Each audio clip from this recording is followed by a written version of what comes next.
Hello everyone, welcome to the first episode of my SMP. This is pure vanilla survival, and just like any other vanilla survival world, we're going to be starting off with punching trees. I'm just going to craft a few things right here to get us started. By the way, if you're wondering what that button is on top of my head, that's just a failed attempt to add a data pack. Now, I'm not actually going to be the only one playing on this world. Besides me, we have Zenvira, Kato's other stuff, Ross1910, Asphyxius27, Turtolini, and Killer Wolf 2503. There may also be a few other players that are going to join us a bit later into the series. Also, just like any other vanilla survival world, we're going to be doing some excessive slaughtering of the nearby native wildlife.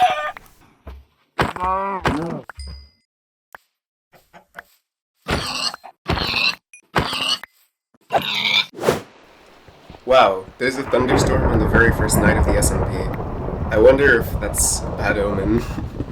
But look at that, we've just gotten our first few bits of iron. There's some coal over here too, that's pretty nice.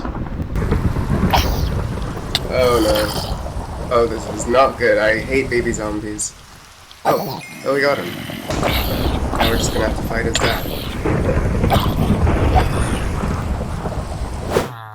I just put down a smoker and I completely did not realize there was a villager job site. This guy's buying uncooked meat, which we actually have a lot of. Yeah, okay, may as well. Oh, I'm scared. We're going into a dark cave and I have, like, no armor. Oh, there's some iron here, though. Was that really it? Just one little bit of iron? So I'm just going to set up a quick little starter house before we go out to go mining. And it's going to be like a miniature sort of Japanese pagoda building. So what I'm doing right now is I'm basically just cutting out these little rows in the floor so we can create a cool little floor pattern. And, oh, I just messed it up. After you've gotten really far into the game and your gear is all like maxed out, your base becomes a bit less like your home and more of just like, it's just like a living space, you know? In the early days of the game, you're building yourself like a home to take shelter in because it's dangerous at night. There are monsters everywhere. And when you're inside, you feel safe and protected. But later into the game, the monsters at night are way less threatening, and your base becomes more of just like a place to go because that's where all your stuff is. Like, in the late game, it doesn't really matter if you have somewhere to go. You can just travel around as a nomad everywhere if you really wanted. And you could just use your elytra and shulker boxes and powerful gear and all that to keep you safe. But in the early game, having a house is a much bigger necessity.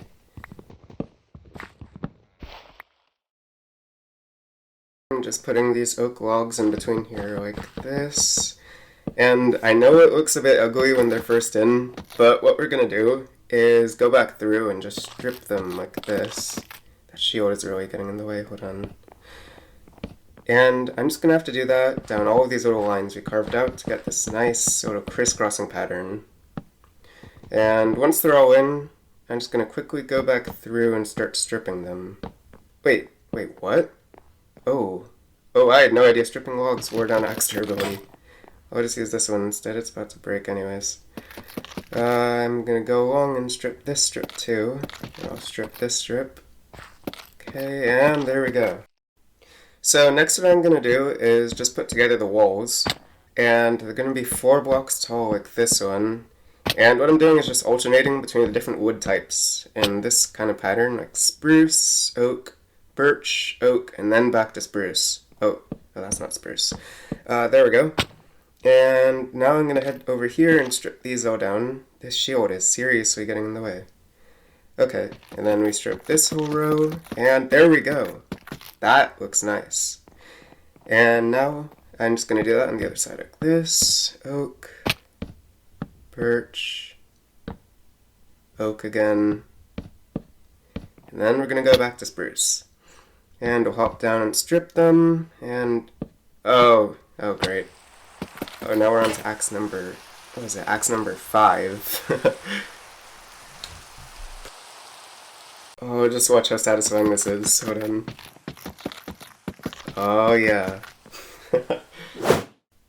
So So I just set up this cool little pattern for the roof. So let me real quick jump down and see what it looks like from the ground. Oh, that is pretty nice.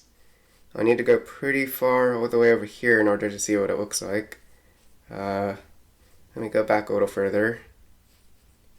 You know, I like it, but the top piece looks a bit like an old TV antenna. Let me head back. Now, I'm going to do a bit of interior work, and I need to light up the walls and mob-proof this place too. Put a fence going all the way around, and the interior is looking alright too. I put these lanterns on the floor for light, and that looks nice. Now, we're going to do some mining, because as you can see, we are in serious need of some gearing up.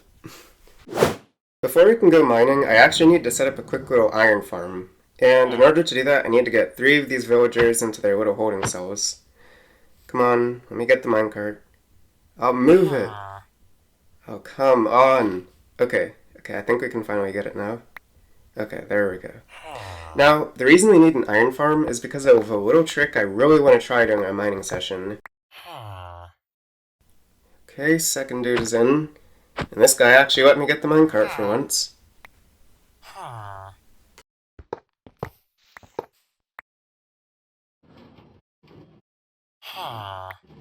And third guy's in. Why can't I?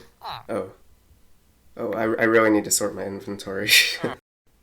Okay, so I set up this super ugly little iron farm out of mostly dirt. And now we need to push these guys up there. The problem is, we can't push them all the way up because we only have like 20 rails to work with.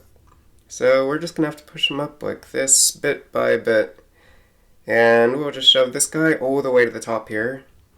Getting this set up has taken so long, like almost 2 hours just for this. But there we go. He's up to our first little checkpoint. And we're going to have to do this for all of our villagers. And we have to push them up little by little, all the way up there. Why does this happen? How hard is it for a minecart track to just curve upwards? It's annoying because in order to get it to go up curves like this, we have to go out a few blocks like this, and how do I even do it? I think like that, and that, and this. No, that's not right at all, is it? It's like this. Break those, loop it around like this, and up here. And now we'll just break these so it can go up some more. And this, and this, and this, and now we have it. See, why does it have to be so difficult? Excuse me, what? How is he in the block? Okay, I got him out, and now we're making more progress. Pushing him up, and up, and up, and around the bend. Go up. Come on, go up. Oh, we're gonna have to do something different here. See, if I power that, he's just gonna speed back down the track, so I'm gonna have to put a block here, here. Power this. What? Why? Okay, we're gonna have to free him from the block again.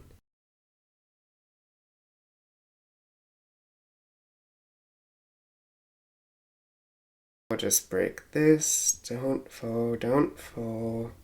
And there we go. And we are in. I said we are in. Come on. Just go in. Do you need a bigger space? Is that it?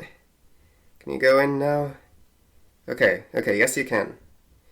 That's actually our second guy in. Let me just break this. Alright, I'm just pushing this last guy up the track. We actually got a donation of some extra iron, so we can have a slightly less painful time with the rails. And now we're coming up to the top. He's just gonna go right into his spot here, I think. Oh, no, he jumped over the hole, never mind. These guys really never want to cooperate. Uh-oh. Oh, okay, never mind, we got him. No, leave me alone. Leave me alone. No. Okay, I see our stuff, but there are lots of mobs out here. Let me just see if I can dodge around the zombie. Okay, we juked him. I see most of our stuff right here. Okay, I think we got it all. We can't afford to lose our definitely iron helmet.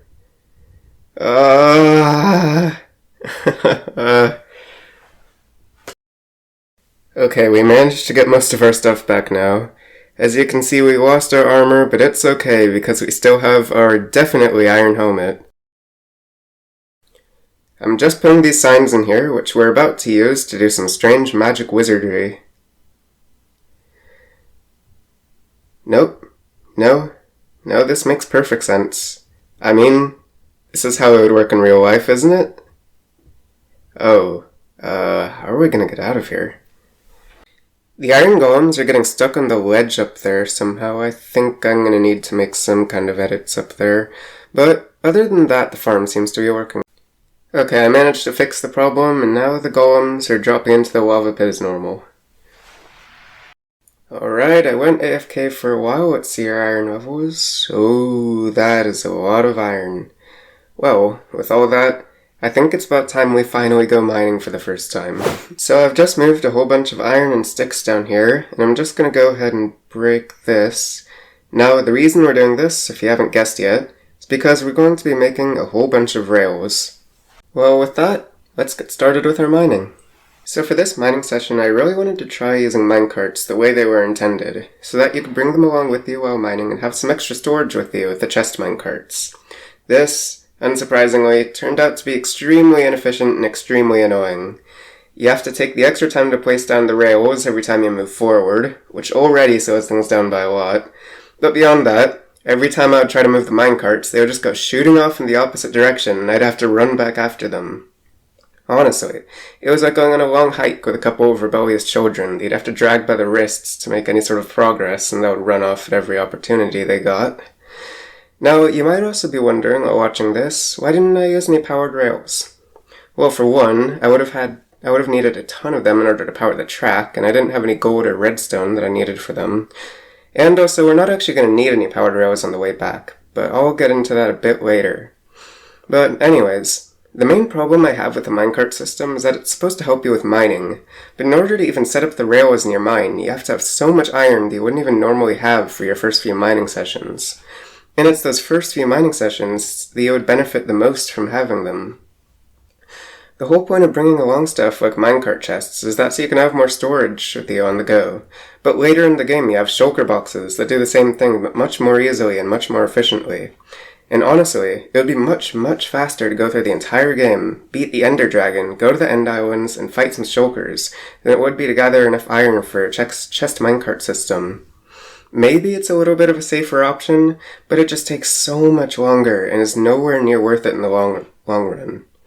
I think in order for chest minecarts to actually be worth using, there needs to be a much easier way to get large amounts of rails in the early game.